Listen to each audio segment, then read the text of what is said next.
What really happened to Brandi Glanville's face is not a sentence I thought I'd be saying on this channel. We're not here to speculate about what she has or hasn't had done cosmetics-wise. This is something very, very different. In 2023, Brandi Glanville pretty much shocked all her fans after she disappeared from the public eye for months, before coming back and revealing a pretty unrecognizable face. Since then, social media has been full of fans, tabloids, and even doctors giving their theories on the pretty dramatic changes to Brandi's appearance, from botched cosmetic work and stress-induced illnesses to fungal infections and flesh-eating parasites. And Brandi herself has been open about her own theories, how the condition has affected her, and the struggle that she's been through to get real answers for the last few years. Today, I want to go into the details of what really happened to Brandi Glanville's face, her search for answers, and what hope she might have for the future. First of all, who is Brandi Glanville?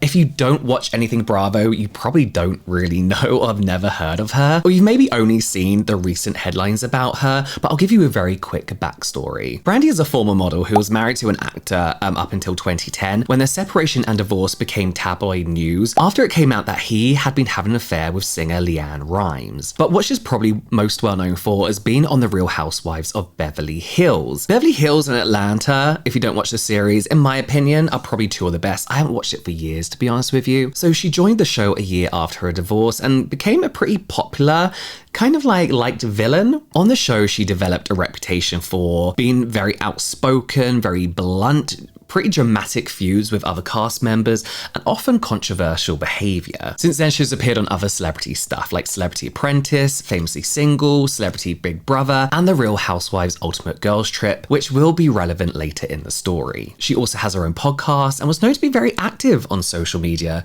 particularly Instagram and Twitter, where she regularly shared photos and updates of her life, as well as her sometimes controversial opinions on everything from pedicures to Independence Day to abortions and the R. Kelly documentary. She talked about anything and everything. And over the years, Brandi has developed a reputation as someone who is generally a pretty open book. She seems happy to pretty much tell the world about anything going on in her life, including drama with other celebrities, her thoughts on the government, and even her past mental health issues, particularly her struggle with depression throughout her life. So when fans started to notice a change in her appearance in some of the photos she was posting in 2023, many were kind of confused about what exactly was going on, with most assuming it was down to too much filler or plastic surgery gone wrong. The usual LA reality TV star issues, right? Comments on her posts around that time often said things like, "Don't look at all like Brandi, stop Botox please, why did you do so much surgery, it's not you anymore, and I don't recognize her," the usual. And this isn't too surprising actually, given that Brandi herself openly talks about her cosmetic procedures that she's had, which I quite like, not just coming from Brandi, but I think celebrities should be more open, just because it's obvious, right? Over the years, she's admitted to having all sorts of stuff done, like Botox, fillers, nose job, breast implants, and even vaginal rejuvenation after having kids. And I'm not saying this justifies mean comments on her post, but it's almost part of social media these days. You just kind of expect people to have this kind of stuff done. And I applaud her for being open about it. And soon after, speculation increased even further when Brandi started posting less on social media. She was starting to block comments on some of her posts, reposting old photos, and making fewer public appearances. Now, theories about her mysterious disappearance from the public eye started spreading on social media, suggesting that maybe she had a botched plastic surgery, or she was suffering from some major health issues, and even another bout of depression. And the longer she avoided addressing these issues, the more it fueled online gossip, essentially. But eventually in January of 2024, after 6 months of not saying anything and hiding, Brandi finally revealed what had actually been going on. It wasn't a botched surgery, and it wasn't too much filler. In an interview with Entertainment Tonight, she confirmed that in July of 2023, she had been diagnosed with stress-induced angioedema, I believe it's pronounced, which is a condition that involves severe swelling under the skin. And it apparently got so bad at times that the swelling prevented her from talking or even eating, and that she even lost some of her teeth because of this. She also shared a photo of her face showing the extent of the swelling, which pretty much made her look unrecognizable at the time. She said that the condition would flare up unexpectedly, sometimes getting a little bit better, then suddenly getting much, much worse out of nowhere, which made it difficult for her to post online or appear publicly on a regular basis, because she couldn't commit to anything she didn't know where she was going to be swelling up next. And the condition would apparently get worse when she was particularly stressed after receiving some bad news in October of 2023. It got so bad that Brandy was actually rushed to hospital. She said that her eyes swelled shut, her hands blew up, and that she had to lie down before she collapsed. And she was hospitalized for 2 days after the incident. And I'll be honest with you, I've never heard of this before. Like, I didn't even know this was a thing. I didn't know you could swell from stress. I knew you could get bad skin from stress and the occasional ulcer, but this is a lot. Now, you might be wondering what exactly stressed Brandy out so much that it would cause such dramatic health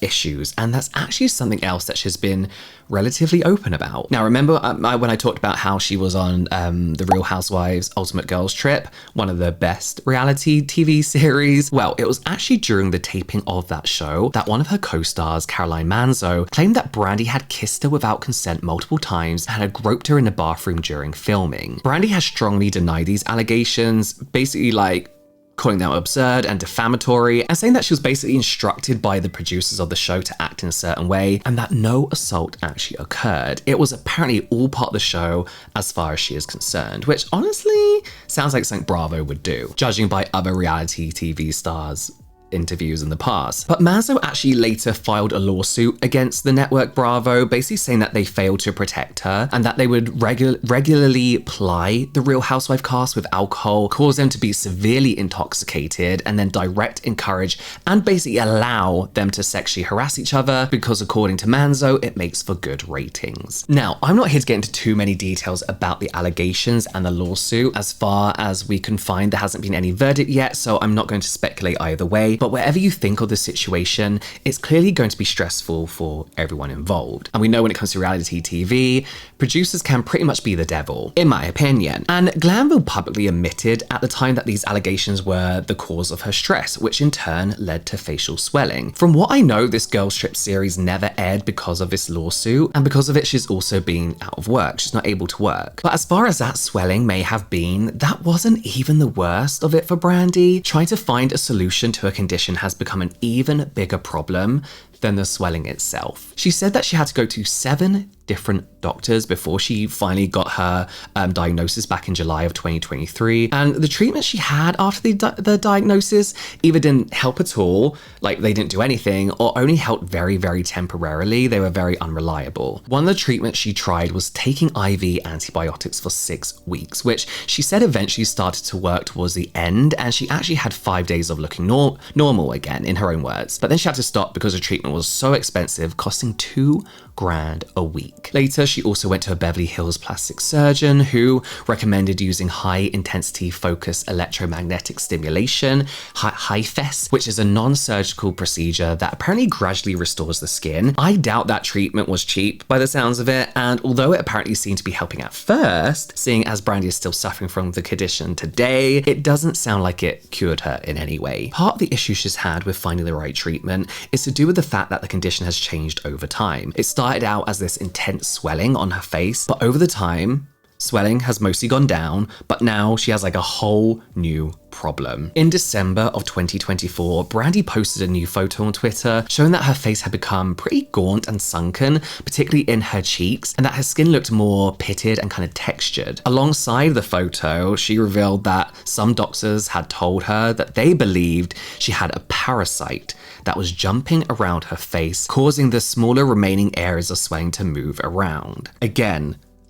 never heard of this before, didn't even know this was a thing. Terrifying, terrifying. In another interview with Entertainment Tonight later that month, Brandy spoke about how she's had CAT scans, MRIs, x-rays, $10,000 worth of lab work, and basically every test you could think of in the 18 months since the issue started, but she still wasn't any closer to a definitive answer. This must be so frustrating. Like, I'm getting frustrated. Like, imagine having this thing that's so obvious as well, so visually obvious, and no one knows really what it is. She has seen some of the best doctors in the country, including an immunologist, an infectious disease doctor, a rheumatologist, and an ear, nose, and throat doctor, but all they could tell her was that it might be some new parasite that they didn't know about. Brandy seems to agree with this theory, saying in one interview that when she touches the swelling on one side, it moves to the other side. And she often talks about it as something like living in her face, and she's even named her alleged parasite Caroline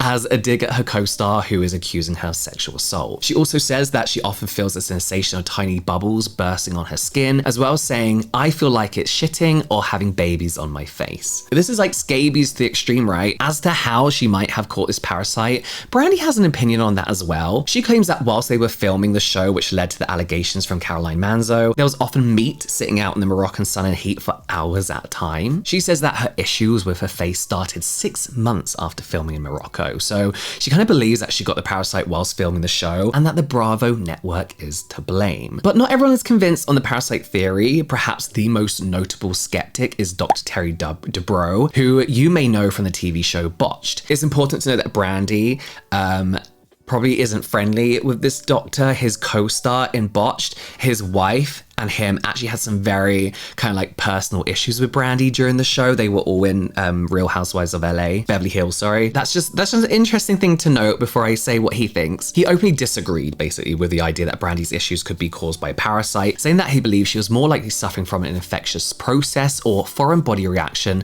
to something she's had injected, and that it could be either a microbacterium or a fungus. I mean, they all sound as awful as each other, right? He goes on to say that she has to figure out if there's a microorganism in there. It's not going to be a parasite. It's not going to be from something she ate. It's going to be from something that got into her bloodstream and seeded into her body. That makes more sense to me, actually. Like, you can't just eat meat and it's going to dig its way into your skin and connective tissue. He also explained that these kinds of issues can be very difficult to treat and that some cases require a full year of antibiotics to fix. He ended by saying that he and his Botched team were happy to help Brandy if she wanted. Brandy did actually take him up on this offer, actually, and went to go and see him for a consultation. However, she decided not to go ahead with the treatment under Dr. Dubrow, as his treatment plan was apparently going to take up to 5 years before she'd be back to normal. And Brandy wasn't happy to accept that time frame, preferring to seek another opinion from other doctors. But Dr. Dubrow wasn't the only person who decided to chime in with their opinion. Other medical professionals like Dr. Jonathan Sykes, who is a Beverly Hills plastic surgeon, who advised her to basically take a step back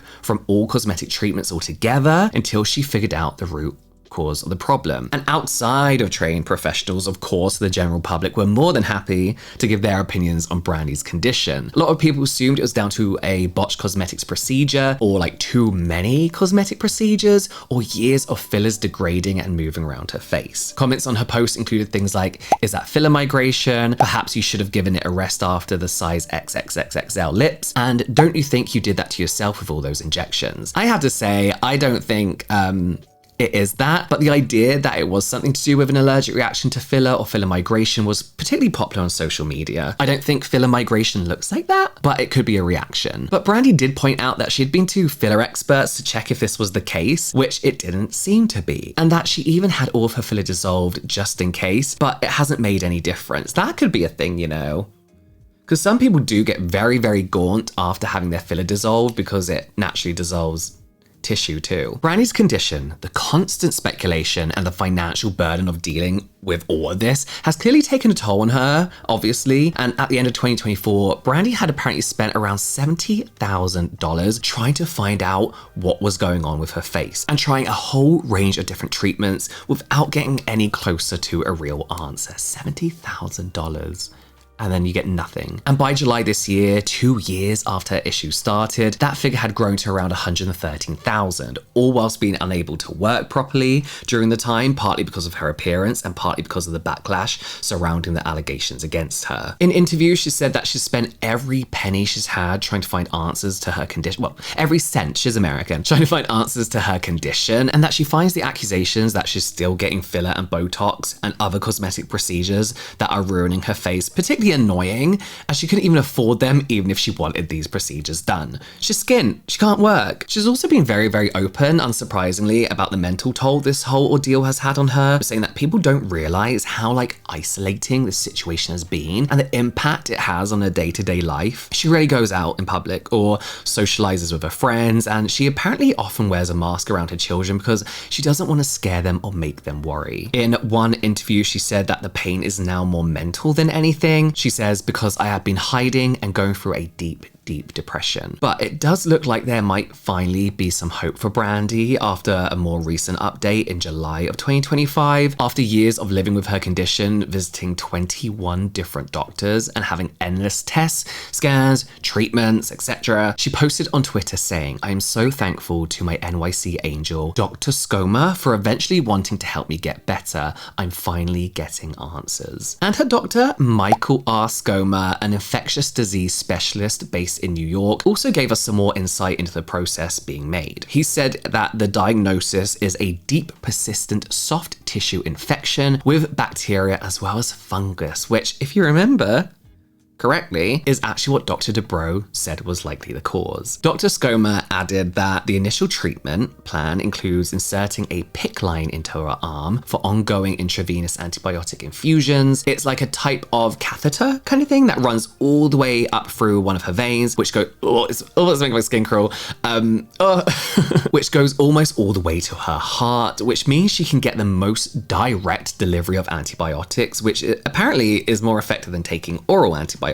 They estimate that she'll have to have this for around 6 to 8 weeks before being transitioned onto oral antibiotics. That sounds expensive too, I'm not gonna lie. Dr. Scoma said at the time that within the next couple of weeks, they should begin to see some degree of improvement. He also added that she had already been on oral antibiotics first, and they had some improvement from those, but the PICC line really should help even more. He added that he does believe Brandy's face will return to how it was before all of this, which must be a huge relief to her after so long without making any progress whatsoever. She's publicly praised Dr. Scoma for finally giving her more clarity on what is really going on with her face, and seems like for the first time in years, she feels like she's getting some real answers and has a bit of hope for the future, which is nice. She's a divisive character, but it's nice to see people not suffer the way she is. She did have a bit of a scare a few days after this announcement though, when she posted on TikTok showing the results of a beauty hack gone wrong. She talks about putting Nair on her face, which I think is called Veet here in the UK. Do they still call it that? It used to be Imac, then it was Veet, and then it's Nair in the US, yeah. She put that on her face, basically, as an alternative to exfoliating. What in the 2005 Pinterest DIY hack is going on? Because apparently when she exfoliates, it pisses off the parasite allegedly living in her face. She left it on for 7 minutes,